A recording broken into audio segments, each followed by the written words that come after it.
अस्सलाम वालेकुम, मेरा नाम उस्मान अली खान है और आप देख रहे हैं यूथ माइग्रेशन ऑस्ट्रेलिया। तो आज मैं आप लोगों से बात करने वाला हूं जुलाई इनटेक 2024 के बारे में। बहुत ज़्यादा क्वेश्चन आ रहा है कि हमें स्टूडेंट वीज़ा जो है वो अप्लाई करना चाहिए, क्या ये अच्छा टाइम है या नहीं है। देखिए, इसको एड्रेस करना इतना आसान नहीं है, ये बहुत ज़्यादा कॉम्प्लिकेटेड इस टाइम पे क्वेश्चन बन चुका है। तो हम इसके कुछ डिफरेंट जो चीज़ें हैं उनको डिस्कस करेंगे ताकि आपको एक्चुअल सिचुएशन का पता चल सके कि क्या करना चाहिए। आज से तकरीबन अगर आप 6 महीने पहले देखें या 1 साल पहले देखें तो ये क्वेश्चन कभी भी यूट्यूब पे या कहीं पे भी रेज नहीं होता था कि स्टूडेंट वीज़ा अप्लाई करने का अच्छा टाइम कौन सा है, या क्या हमें ग्रांट स्टूडेंट वीज़ा की आएगी या नहीं आएगी। क्योंकि ऑस्ट्रेलिया का वीज़ा रेशो बहुत अच्छा था, लेकिन पिछले 1 साल से ये चीज़ जो है वीज़ा रेशो जो है ऑलमोस्ट अब ये कह लें कि 60% तक चली गई है। इसकी कुछ स्पेशल रीजन हैं जो मैं आप लोगों के साथ पहले डिस्कस करूँ ताकि आपको आइडिया हो जाए कि हो क्या रहा है। कोविड के बाद हुआ ये कि जो न्यू गवर्नमेंट आई ऑस्ट्रेलिया में, लेबर गवर्नमेंट आई, और इन्होंने एकदम जो इमिग्रेंट्स के लिए थे अपने दरवाजे खोल दिए, और इनकी पॉलिसी एक ही थी कि रिकॉर्ड माइग्रेशन हमने ऑस्ट्रेलिया में करनी है। अच्छा, अब वो उस रिकॉर्ड माइग्रेशन करने में कामयाब हुए। उन्होंने बहुत सारे लोगों को बुलाया और जिसमें सबसे बड़ा रोल जो था वो स्टूडेंट वीज़ा वालों ने प्ले किया। बहुत सारे स्टूडेंट जो थे, 3 से 4 लाख स्टूडेंट जो थे हर साल लैंड होना स्टार्ट हो गए। अब हुआ क्या, सबसे बड़ा क्राइसिस होस्टिंग क्राइसिस ऑस्ट्रेलिया में आ गया, जिसके बाद ऑस्ट्रेलियन जो अपोजिशन है उस सब ने शोर मचाना स्टार्ट कर दिया कि आपने ये जो रिकॉर्ड माइग्रेशन का जो एक टाइटल अपने सर लेना था वो तो आपने ले लिया बगैर किसी प्लानिंग के। ये जो अब आगे क्राइसिस है इसको कौन डील करेगा। अच्छा, फिर अब गवर्नमेंट ने क्या सोचा कि चलें कुछ नई स्कीम करते हैं इस चीज़ को कंट्रोल करने के लिए। उन्होंने क्या किया कि जो माइग्रेशन मतलब 1 साल में 5 लाख लोग ऑस्ट्रेलिया में आ रहे थे, उन्होंने टारगेट कर लिया कि हमने अराउंड इसको 3.5 लाख के करीब माइग्रेशन करनी है, जिसको उन्होंने किया। और सबसे ज़्यादा जो अफेक्ट हुआ इसमें वो स्टूडेंट वीज़ा वाले लोग हुए। स्टूडेंट वीज़ा के बहुत सारे वीज़ा बच्चों के रिजेक्ट हुए, जिसकी वजह से जो नेट माइग्रेशन का नंबर है ऑस्ट्रेलिया में ओवरऑल 1 साल में वो 3.5 लाख के करीब आया। अच्छा, अब ऑस्ट्रेलिया ने किया क्या। सबसे पहले तो उन्होंने क्या किया कि स्टूडेंट वीज़ा को कंट्रोल करने के लिए आपकी जो फाइनेंशियल स्टेटमेंट है उसके ऊपर सख्ती कर दी। पहले लोग उसको सेटिंग कर लेते, जुगाड़ कर लेते थे, उन्होंने उसको पकड़ा सबसे पहले। अच्छा, अगर किसी बच्चे ने वो उसके पास प्रॉपर है तो उन्होंने देखा जिस बच्चे ने जो कोर्स अप्लाई किया, जो बहुत इंपॉर्टेंट फैक्टर होता था कि वो उसकी प्रीवियस स्टडी से अलाइन है, अगर समहाउ अलाइन थोड़ा सा भी नहीं है तो उन्होंने उसका वीज़ा भी रिजेक्ट कर दिया। ठीक है। तीसरा क्या, ऑटो रिजेक्शन आई कंप्यूटर के इटसेल्फ। चौथा, जब इन चीज़ों से भी स्टूडेंट वीज़ा कंट्रोल नहीं हुआ तो उन्होंने क्या किया कि फर्दर सिक्योरिटी के लिए क्या कि इंग्लिश के नंबर बढ़ा दिए।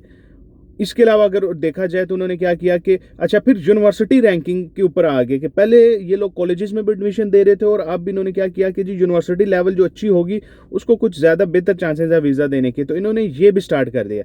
मतलब कि हर तरीके से इन्होंने कोशिश की कि स्टूडेंट एप्लीकेशन किसी तरह से भी हम रिजेक्ट कर सकें। तो यही डिपार्टमेंट की अप्रोच रही है पिछले 1 साल में।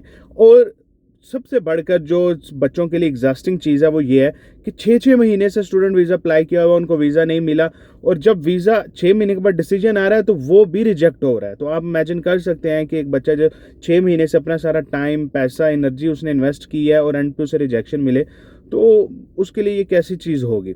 तो बहरहाल सिचुएशन इस टाइम पे ये थी कि जितने भी वीज़ा अप्लाई हुए हैं जुलाई इनटेक से पहले उसमें मैक्सिमम रिजेक्शन हुई है।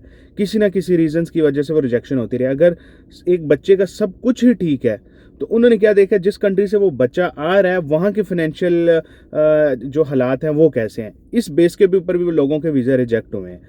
तो अब बात करते हैं, ये मैंने कुछ आपको इंपॉर्टेंट फैक्टर बता दिए हैं जुलाई से पहले पहले की।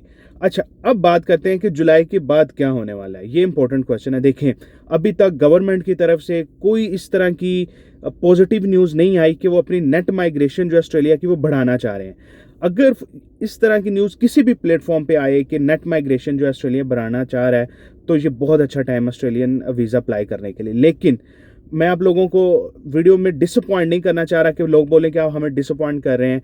डिसीजन आपका अपने, आप वीज़ा अप्लाई करना चाह रहे हैं या नहीं चाह रहे, लेकिन फैक्टर से आपको बताना ज़रूरी है।